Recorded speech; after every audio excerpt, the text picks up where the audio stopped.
السلام علیکم ورحمة الله وبرکاته. درس کې چې زده کړې ته په خیر راغلاست. په دې برخه کې تاسو ته د انلاین کاریال جوړولو درېیمه برخه وړاندې کوو چې څنګه کولی شو یو انلاین کاریال جوړ کړو. په تېرو برخو کې مو د فایربیس جوړول زده کړل چې مثال څنګه کولی شو یو فایربیس ډیټابیس جوړ کړو. د هغه نه بعد مو بیا د لیکنې د اپلوډ کولو طریقه وښودله، څنګه کولی شو فایربیس ته لیکنې ور اپلوډ کړو. نو په دې برخه کې به موږ تاسو ته د لیکونه ښودل په اپلیکیشن کې مثلا څنګه کولی شو هغه کومې لیکنې مو چې اپلوډ کړي دي هغه موږ بېرته په اپلیکیشن کې خلکو ته مثال ور وښیو. نو سکیچویر خلاصوو. انلاین سیمپل په نوم باندې مو مخکې جوړ کړی و. نو اوس راځو مثال دلته یې خلاصوو. دا هم د لیکنو نشرول ول. په دې کې موږ تاسو 2 کلیګانې ورکړې یعنې 2 کلیانې مو ورکړې وې. اوس راځو دلته یې ګورو.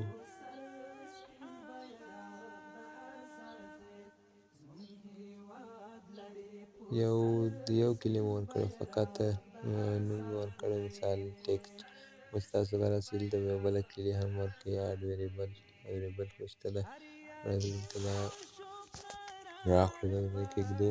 په دغه ځای کې لیکو مثلا کې دا په دې خاطر دلته موږ ورکوو چې کله موږ کولی شو که د کې کلي په نوم باندې کوم ویریبل مو ورکړی وي نو بیا موږ کولی شو چې په ده کې مثال دغه لیکنه مو چې کله خپره کړه بیا کولی شو ایډیټ او ډیلیټ یې کړو. که دا نه وي دلته بیا څه مشکل سره مخ کېږو. نو راځو دلته دا جوړوو.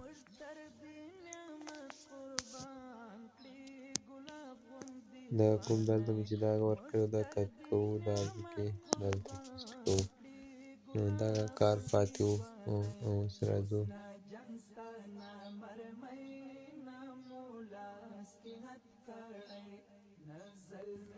نو دا دې هم وي دا به بیا وروسته وکړو. اوس راځو یو لیست جوړوو.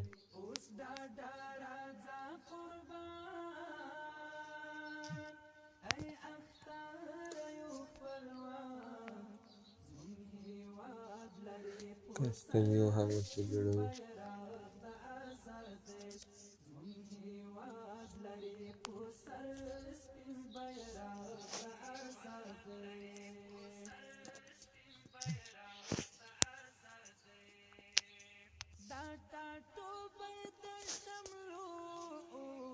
مثال دا تاسو هر څومره ورکولی شئ وارپ کانټینټ مثال هر څومره به خپله اندازه باندې اوږد چې څومره متن غټ وي.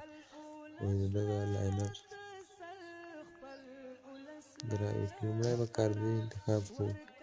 شاوخوا فاصله به یې 15 کړو او دغه ایولیشن چې ده 2 ده او د ګردوالی چې ده مثال دا به 15 کړو. اوس راځو دغه لاینر چې ده لومړی د دغه کارځای فیډینګ چې ده دا 0 کوو. اوس راځو دغه ټکسټ یو پکې اچوو. بیا اوس د دغه لاینر ګراویټي رایټ سینټر کوو. نو دا د دغه لپاره موږ کسټم یو هم جوړ کړ. اوس راځو مین اکټیویټي ته. په دغه کې دا کسټم یو انتخابوو. ډیوایډر هایټ چې ده 0 کوو. د دغه فیډینګ هم 0. د هغه نه بعد راځو ایونټ په دغه کې خو دلته باید موږ ولیکو مثال کې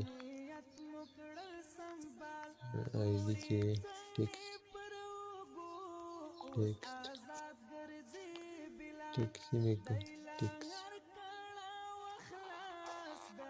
او د هغه نه بعد یو بل متن دلته ږدو مثال او د دغه دا ولاړوالی هغسې ده مثال دلته 0 کوو چې ښکاره نه شي.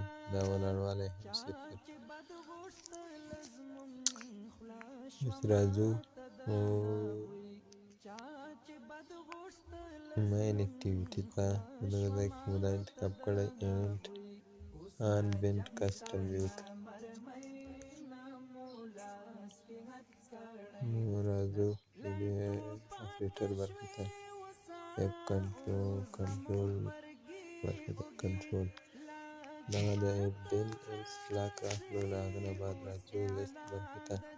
هلته دغه لیست ګورو چې لیست مې اضافه کړی که نه. نو لیست مې اضافه کړی، دلته لیست ماپ جوړوو. مثلا نوم مې ورکوم، دا مې ورکړ یو نوم. له هغه نه بعد دغه بلاک راخلو، دلته دغه ځای کې پوزیشن ګورو. دغه ځای کې مثلا کلي وکړو، ټیکسټ کوم چې هلته ورکړې وه کلي، له دغه ځای څخه دغه کلي مراد ده. دغه نښې ولټوو چې کومه کلي ورکړې وه. ټیکسټ یو ټیکسټ نومیږي، بل سلک کې نومیږي. دا دواړه باید په ذهن کې صرف یاد کړئ. له هغه نه بعد بېرته دلته راځو. سجیشن کې لیست ماپ، دلته خو لیست ماپ جوړ کړی، هغه به انتخاب کړو. له هغه نه بعد راځو دلته دا ګورو، دلته دا ګورو، دلته ټیکسټ انتخابوو. دغه ځای کې لیکو مثلا ټیکسټ. اوس بیا لیست برخې ته راځو. دا جیټ دا ده، دا همدا، دلته لیکو ټیکسټ. دغه ځای کې ماپ انتخابوو. له هغه نه بعد دا کټ کوو او داسې دغه کې دغه ټیکسټ ولیکو. دا کې دا کوم هغه مو متن مو چې اچولی وو او هغه مو صفر کړی وو، وړاندوالی او جګوالی مو صفر کړی وو، هغه دلته انتخابوو. دلته ټیکسټ په دې کې لیکو، یعنې د کلي هغه کوم نیټ هغه چې ده هغه باید راواخلي. نو دا مو دلته ورکړ. اوس راځو انچیلډ اډیټ ته. دغه ځای کې مثال موږ د کمپوننټ برخې نه دغه بلاک رااخلو. دلته فایر بیس ډیټابیس دا کوم کمپوننټ چې ده دا انتخابوو. له هغه نه بعد دلته لیست ماپ انتخابوو.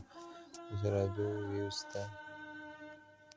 د ویوز کې تاسو ته د لیست کوم بلاکونه چې دي هغه تاسو ته معلوم هم وي، که معلوم نه وي نو یو به راواخلئ لیست کسټم ویو ډیټا چې لیست ماپ برخه ولري. ځینې ملګري دغه بلاک کاروي، دا بیا دغې لپاره دا بلاک نه استفاده کېږي.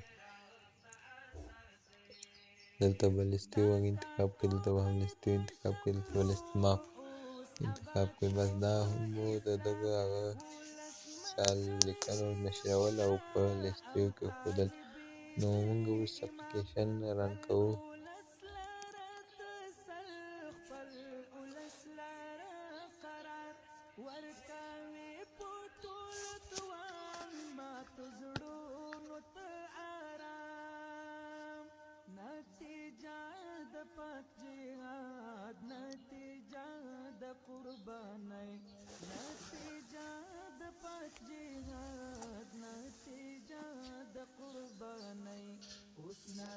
نو اپلیکیشن مو رن هم کړ، انسټال مو هم کړ. چې خلاصوو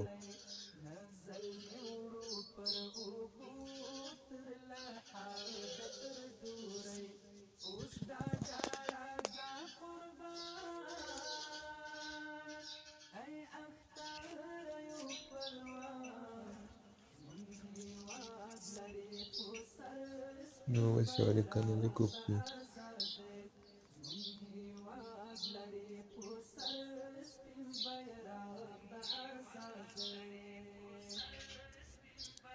دا لیکنه نشر شوه.